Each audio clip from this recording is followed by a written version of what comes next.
Hey folks, it's February. We're in the middle of February 2024. I haven't made a video in a long time. And part of the reason for that, trying to get in the right headspace personally, and in a much better headspace now for sure. So I haven't even paddled besides giving courses.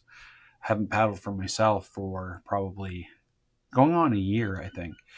So the friend of mine that was on the February 2019 paddling video with me, Shaun Gibbs, who runs Baymount Outdoors up in Hopewell Cape here in New Brunswick. So if you go to the famous New Brunswick Flower Pot Rocks and go kayaking, you're with Shaun and his company.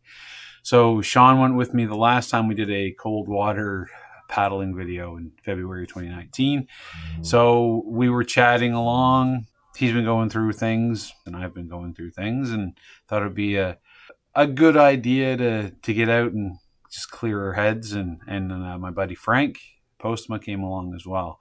So we wanted to kind of cover, I don't know if Shaun, I didn't ask actually if Shaun's ever done this stretch. Actually, I think I did, and he said no, but it was a stretch of the Bay of Fundy coastline on here on the New Brunswick side that neither one of us had tackled yet. So it was giving decent temperatures. It was -3, I think, and not a lot of wind. Even though the wind ended up being 180 degrees off of what we expected and what the forecast called for. It was giving northeast, which had us in the lee. It's an offshore wind, which isn't ideal, but it had us in the lee. And when we got out there, the wind was blowing basically from the south, which was an onshore wind, which is fine until you realize that better than half of the trip, there's no beach, there's no landing, it's all cliffs. So it's a lot of waves that reverberate off the cliff face and build up just confused water, which makes it, for me, I don't know about Shaun and Frank, but for me, a less enjoyable paddle when you get out of the kayak at the end of the day.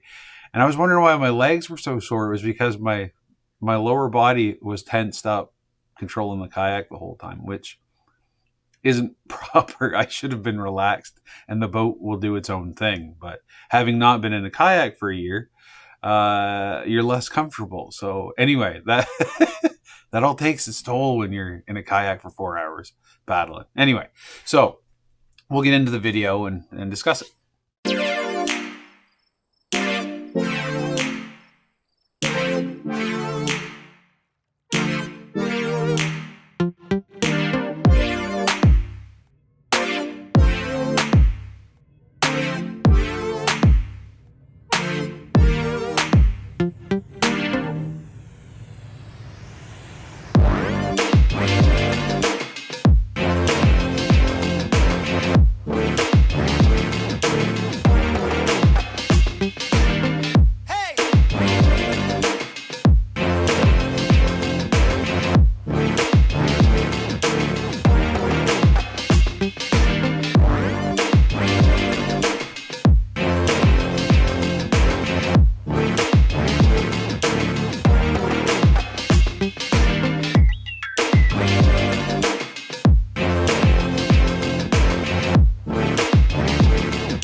Our first bit of excitement happened very early in the trip, not long after we left the beach. We were flown over by a Canadian Forces CH-149 Cormorant, which is their search and rescue helicopter, and it's based out of Greenwood, Nova Scotia, an Air Force base just on the other side of the Bay of Fundy.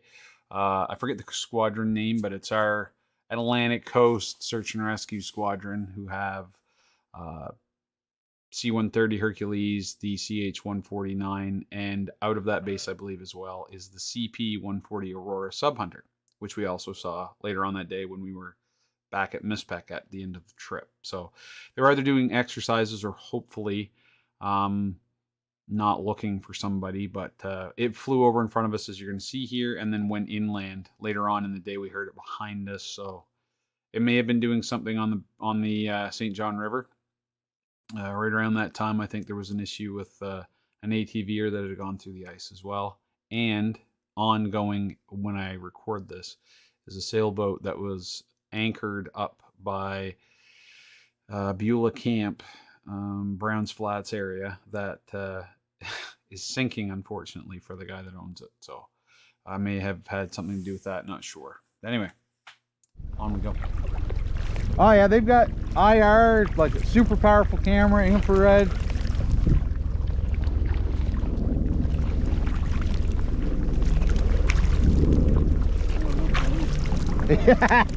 Yeah.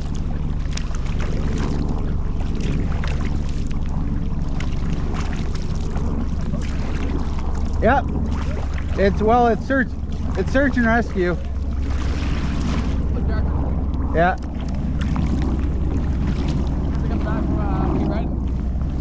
And shortly after that, we passed where we were going to originally launch from, Black River, and there's a government wharf there, part of the fishing association in that area. We decided to go up the road a little bit further. It actually added 40 minutes to our trip, however, but there was, the ice cliffs off to the right-hand side that we saw earlier. A couple things that we got to see that we wouldn't have otherwise saw, and got a little bit more exercise out of it. Yeah, that's the only way they can get to it. Yeah, they've got a little like Eurocopter. Okay. They go around. Buddy of mine's millwright that works for them, does all the welding. Yep. Harbour though, is it a road access or back there? No, I don't think. Oh, back. It's all four-wheeler trails up there. So the wharf back here, Yeah. This is more back there. but there's no trail. Like you got to cross the river to get to here. Like I said, there used to be a bridge, but not anymore. Jeremy, your extra 20 minutes is 40. Yep. 0 right? So you blade to sink right here, I can just sink right into it. Yeah, does it crack right apart as well, or? I think that's what I'd be worried about. Like, when you plate in it, like, Yeah. nice, we usually try to climb along anyways. It's a lot pretty. Yeah. It was at this junction of the trip that we took the only stop we would take in the whole thing, and that was roughly 50 minutes to an hour in, and it was just up the coast from West Beach, so not far from Black River. Black River is actually visible in some of the shots I took from the beach, or the cove for the Black River wharf is visible. So we stop here, I do some drone stuff, and then we continue on. 7, 6, 5, 4, 3, 2, 1. You'll never have the sacred stone. Oh, this you crazy mother.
Well, So the way the Bay of Fundy is situated, you have the New Brunswick coast, which is basically on the northern shores of the Bay of Fundy, and the Nova Scotia coast is on the southern shores of the Bay of Fundy.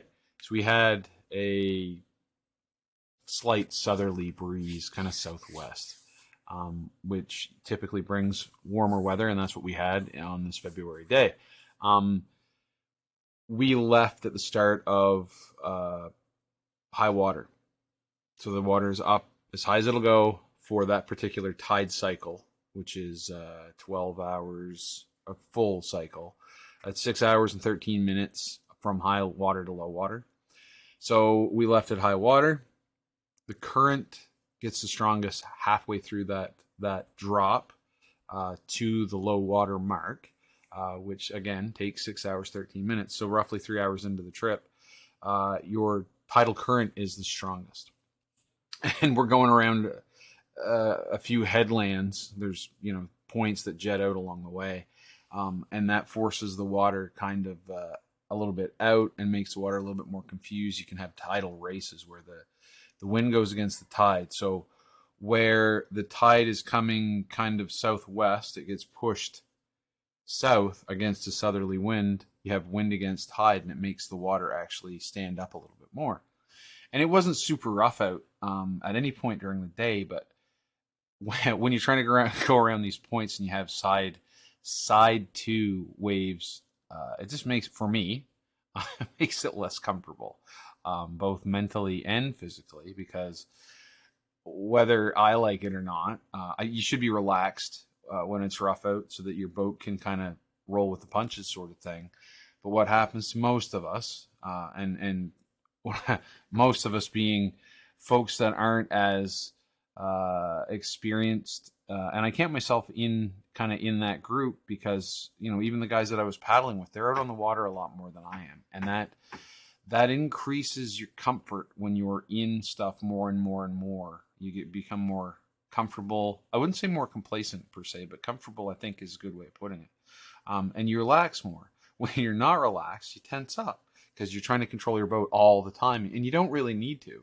But it's more of a mental game than anything. So we get to this point in the trip, and we're 3 hours in on a 4-hour trip, and we're going around these points, and it's getting rougher and rougher because of the wind, the tide, the current, that sort of thing. I tense up. You can see it in the camera. You can see the boat twitching and things like that. But by the time I got to the beach, my legs were, I said to Frank, my good paddling buddy, and Shaun, I don't know why my legs, they feel like I've got concrete shoes on. And it was because for probably 2 hours, I was just legs tensed. I got in a motorcycle accident not long after high school. And I found after the motorcycle accident, I would be sore after each ride. And it was because I was less comfortable on the bike. I would meet cars going around corners, and I would tense up. And I'd stay tense for a while until I realized I was tensed up, and then I'd relax. My muscles would relax. So if you're out kayaking all the time and you find that you're sore, you might, the next time you go out, pay close attention to, are you tightening up your legs, your back, or are you relaxing and letting everything stay loose, unless you absolutely need to engage some of your control features on your kayak. That a lot of times can be the cause of fatigue and muscle soreness when we're paddling, unless it's our core and it's from paddling itself, right? And that comes, we can mitigate that by both, working on our core at the gym and paddling more. So anyway, keep that in mind when you look at this, and kind of you'll know where my head's at through the latter part of the trip. Once we come around the corner by Cape Spencer, which is a little bit later on here, near the end, you'll see the lighthouse up off of my shoulder. We start to go with the current, and I'm a little more comfortable in that because and I haven't done it in a while, but we do a fair bit of surfing for fun in our kayaks, and you get following seas can be what could capsize you the easiest, but you can also use that energy and have a little fun with it too. It's all on how you kind of approach the situation. So yeah, keep a mind on that.